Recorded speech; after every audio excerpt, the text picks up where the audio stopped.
नमस्कार बच्चों, मैं आज आपके सामने आरोह पाठ्य पुस्तक की गद्य खंड की भक्ति जो पहला पाठ है उसका सारांश बताने जा रही हूँ। देखिए, पाठ का सार इस तरफ है कि भक्ति एक छोटे कद व दुबले शरीर की गांव में रहने वाली एक स्त्री थी। छोटी आंखें, पतले होंठ तथा सदैव गले में कंठी की माला पहनने वाली इस भक्तिन का असली नाम लक्ष्मी अर्थात लक्ष्मी था, लेकिन वह अपने नाम के ठीक विपरीत थी। इसलिए उसने लेखिका को भी अपना नाम प्रयोग में लाने के लिए मना कर दिया था। संभवतः उसकी कंठी माला को देखकर ही लेखिका ने उसका नाम भक्तिन रखा होगा। झूसी भक्तिन के बारे में माधवी वर्मा जी कहती हैं कि झूसी गांव में एक प्रसिद्ध योद्धा की लड़की लक्ष्मी का पालन पोषण उसकी सौतेली माँ ने किया था। उसकी शादी 5 वर्ष की आयु में, गौना 9 वर्ष की आयु में ही हनिया गांव के एक संपन्न गोपालक के छोटे पुत्र के साथ करा दिया गया था। विमाता को यह डर हमेशा सताता रहता था कि लक्ष्मी के पिता कहीं सारी जायदाद उसके नाम ही न कर दें। इसलिए लक्ष्मी के पिता जब गंभीर रूप से बीमार रहे तो इसकी सूचना लक्ष्मी को नहीं दी गई। अतः पिता की मृत्यु का दुखद समाचार उसे मायके आकर ही मिला। सौतेली माँ का बुरा व्यवहार देखकर उसने मायके में पानी भी नहीं पिया और ऐसे ही ससुराल लौट आई। उसकी विमाता ने उसके पिता की मृत्यु का समाचार उसे बहुत देर से दिया।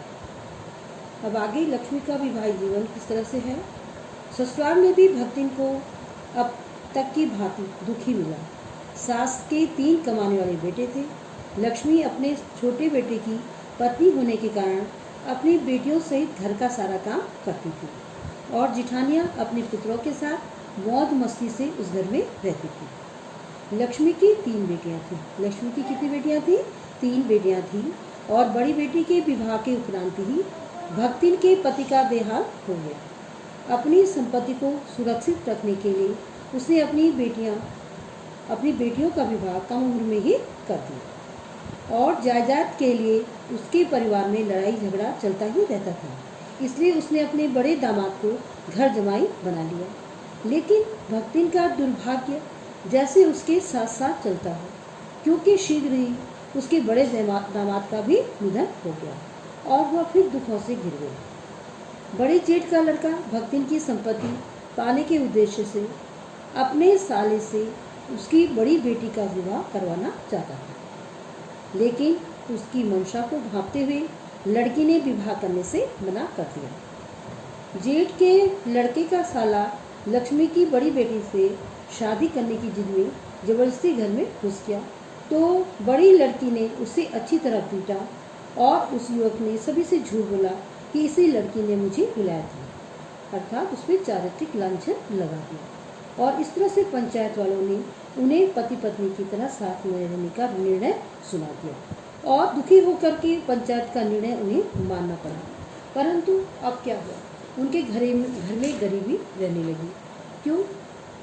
लगान जो है बात बात पे झगड़ा होने लगा और लगान समय पर न चुका पाने के कारण जमींदार ने भक्तिन को दिन भर धूप में खड़े रहने का दंड दे दिया और इस अपमान और कलंक को भक्तिन सह न सकी और वह कमाने के उद्देश्य से शहर में आ गया। यहाँ से महादेवी वर्मा जो लेखिका है उनके संपर्क में भक्तिन आई और भक्तिन नाम भी महादेवी जी ने ही उनको दिया था। जब वह उनके पास आई तो गले में कंठी माला दे करके उन्होंने उनको यह नाम देना उचित समझा, क्योंकि वह अपना वास्तविक नाम छुपाना चाहती थी। तो शहर में भक्तिन लेखिका के पास रहकर उनके घर का काम करने लगी। सुबह के समय भक्तिन नहाकर लेखिका की धुली धोती पहनकर 2 मिनट जप करती और सूर्य एवं पीपल को अर्घ्य देती, फिर खाना बनाती। भक्तिन दूसरों को तो अपने जैसा बनाने को तैयार रहती, परंतु स्वयं को बदलने के लिए तैयार नहीं थी। उसने लेखिका को गांव में खाए जाने वाले साधारण भोजन की विशेषताएं बताई और वह गांव की भांति लेखिका को ओए कहकर ही बुलाती थी। भक्ति के अंदर एक तर्क वितर्क करने का बहुत अत्यधिक महत्वपूर्ण गुण था। वह अपनी किसी भी बात को अपने तर्क और वितर्कों के द्वारा दूसरों से मनवा लेती थी।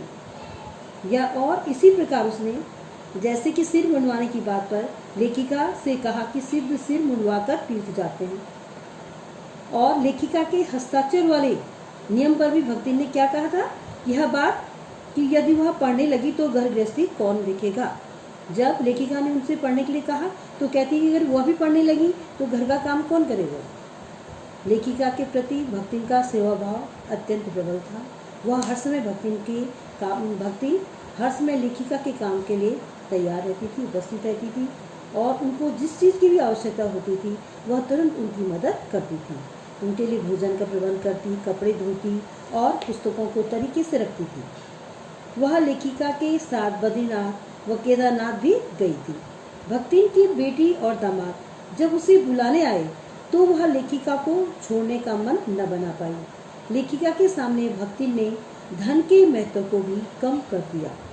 वह लेखिका के लिए अपना सब कुछ लुटाने को तैयार थी। इन दोनों के बीच इसीलिए कहा गया है कि भक्तिन और लेखिका के गूढ़ संबंध थे। वह संबंध स्वामी और सेविका का संबंध न रहकर एक आत्मिक संबंध विकसित हो गया था।